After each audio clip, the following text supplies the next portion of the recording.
నమస్తే అండి. నమస్తే. చెప్పండి సార్, హైదరాబాద్లో కూడా జనసేన జెండా ఎగురుతోంది, మీకు ఎలా అనిపిస్తోంది? ఇది ఇప్పటి నుంచి కాదండి, ఇది మీకు 2018 ఎలక్షన్స్ ముందు నుంచి హైదరాబాద్లో మరి తెలంగాణలో జనసేన జెండా ఎగురుతుంది.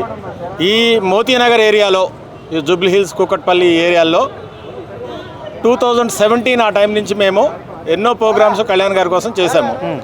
ఇక్కడ రాయల్ గార్డెన్స్లో ఆత్మీయ సభలు పెట్టడం కాడి నుంచి, తర్వాత ఇక్కడ కళ్యాణ్ గారి పిలుపు మేరకు ఏదైనా బంద్ కానీ ఏదైనా చేసినట్లయితే, ఏదైనా హర్తాలు చేసినప్పుడు ప్రతి ప్రోగ్రాం కూడా ఇక్కడ Moti Nagar plus Kukatpally Jubilee hills ఏరియాలో చేశాం. నేను మొన్నటిదాకా జూబ్లీ హిల్స్ చూస్తుండేవాడిని. నా పేరు శ్యామ్ ప్రసాద్ బండికల్లు. ఈరోజు మీరు చూస్తే ఇది మనకు 11వ ఆవిర్భావ సభ, 12వ ఆవిర్భావ సభ. ఈ 12 ఏళ్ళగా జనసేన పార్టీ ఎన్నో ఆటుపోట్లని ఎదుర్కొంది. అతి కష్టం మీద, ఎందుకంటే మనీ లేకుండా పాలిటిక్స్ చేయాలని పవన్ కళ్యాణ్ గారు వచ్చారు. ఆయనకి మనీ లేక కాదు, ఆయన్ని సపోర్ట్ చేసే వాళ్ళకి మనీ లేక కాదు, కానీ ఒక క్లీన్ పాలిటిక్స్ని మనము తీసుకొస్తే, మనీ లేకుండా తీసుకొస్తే వాళ్ళు ప్రజలకు సేవ చేయగలుగుతారనే ఉద్దేశంతో కళ్యాణ్ గారు పాలిటిక్స్లోకి వచ్చారు. చాలామంది ఇక్కడ చూస్తే ఎడ్యుకేటెడ్ కానీ, డాక్టర్స్ కానీ, ఇంజనీర్స్ కానీ, లేకపోతే పెద్దవాళ్ళు కానీ, లేడీస్ కానీ, ఇప్పటిదాకా ఏ పార్టీ అంటే మీకు ఇప్పుడు దాకా ఉన్న మన జనసేన పార్టీ తప్ప టీడీపీ కానీ ఈవెన్ బీజేపీకి కూడా జాయిన్ అవ్వడానికి ముందుకు రాని మాలాంటి వాళ్ళు పవన్ కళ్యాణ్ గారి ఇమేజ్ నచ్చి, ఆయన సిద్ధాంతాలు నచ్చి మేమందరం పాలిటిక్స్లోకి వచ్చాము. ఆయనకి సపోర్ట్ చేయడానికి వచ్చాము.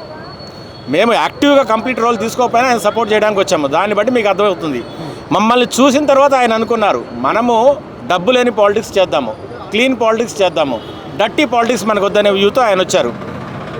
ఎన్నో ఆటుపోట్లు, ఎన్నో కష్టాలు, ఎన్నో ఫేస్ చేసి అధికారంలో లేకపోయినా, ఒక్కసారి కూడా అధికారంలో లేకపోయినా సరే, ఆయన లాస్ట్ ఎలక్షన్స్లో అన్ఫార్చునేట్గా అపోజిషన్ వాళ్ళు చేసిన పాలిటిక్స్కి ప్లే అయ్యి 2 చోట్ల ఓడిపోయినా సరే 5 ఏళ్ళు చాలా పట్టుదలతో నిలబడ్డారు, మొక్కవరి ధైర్యంతో నిలబడ్డారు. దానికి రీజన్ ఏంటి? తనకున్న కేడర్ మీద ఉన్న నమ్మకము. కళ్యాణ్ గారు మాత్రమే సాధ్యమైంది. ఏంది? తన ఫ్యాన్స్ని జనసేన పార్టీ కేడర్గా సక్సెస్ఫుల్గా కన్వర్ట్ చేయగలిగారు.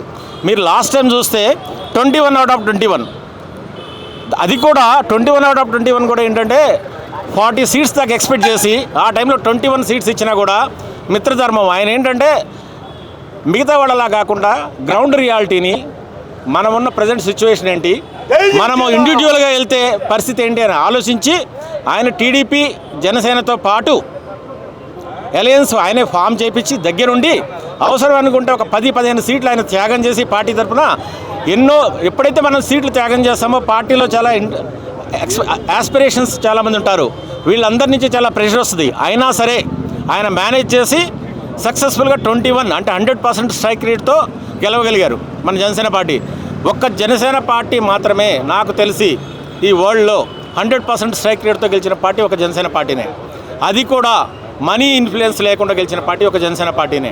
ఎందుకంటే 100 కోట్లు, ఇప్పుడు ఎమ్మెల్యే సీట్లు మీరు చూస్తే 100 కోట్లు ఖర్చు పెట్టారు. ఇప్పుడు పవర్లోకి వచ్చిన తర్వాత కూడా మీరు చూస్తే చాలామంది ఏమనుకున్నారంటే, వచ్చిన కాడి నుంచి కళ్యాణ్ గారు ప్రతిసారి పవర్ పాలిటిక్స్లో అంటే ప్రభుత్వంలో ఇంటర్ఫీర్ అయ్యి వాళ్ళని డిస్టర్బ్ చేస్తారని అనుకున్నారు. అదేం కాదు. మిత్రధర్మం ప్రకారము టీడీపీని చేయనిస్తున్నారు. ఎక్కడైతే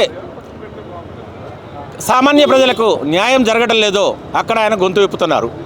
మీరు ఏదైనా ఇష్యూస్లో మేజర్గా గవర్నమెంట్ తరపు నుంచి సపోర్ట్ రాకపోతే, అంటే రెస్పాన్స్ లేకపోతే ఈయన ఎంటర్ అవుతున్నారు.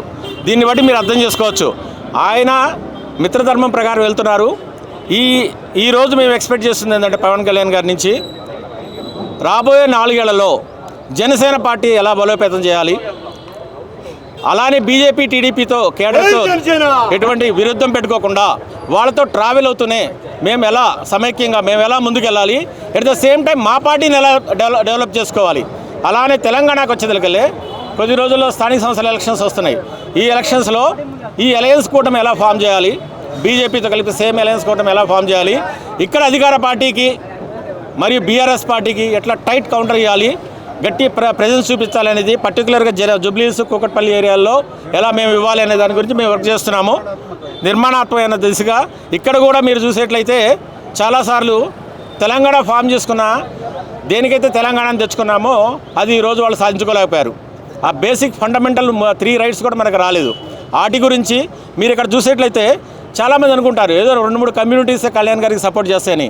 ఇక్కడ మీరు చూసేట్లయితే ఇందులో మనకి ఎస్సీలు ఉన్నారు, బీసీలు ఉన్నారు, చాలామంది సోదరులు, అన్ని వర్గాల వాళ్ళు సపోర్ట్ చేస్తారు. మన బీసీ సోదరులు కానీ, ఎస్సీ సోదరులు కానీ, అన్ని వర్గాల వారు ప్రత్యేకంగా కళ్యాణ్ గారి మీద అభిమానంతో, అంకితాభావంతో, కళ్యాణ్ గారి మీద అభిమానంతో వీళ్ళందరూ జనసేన జెండవాని, జనసేన కండవాని, జనసేన జెండాని భుజాన్ని వేసుకొని గత 10 ఏళ్ళుగా ఇక్కడ హైదరాబాద్లో వర్క్ చేస్తున్నారు.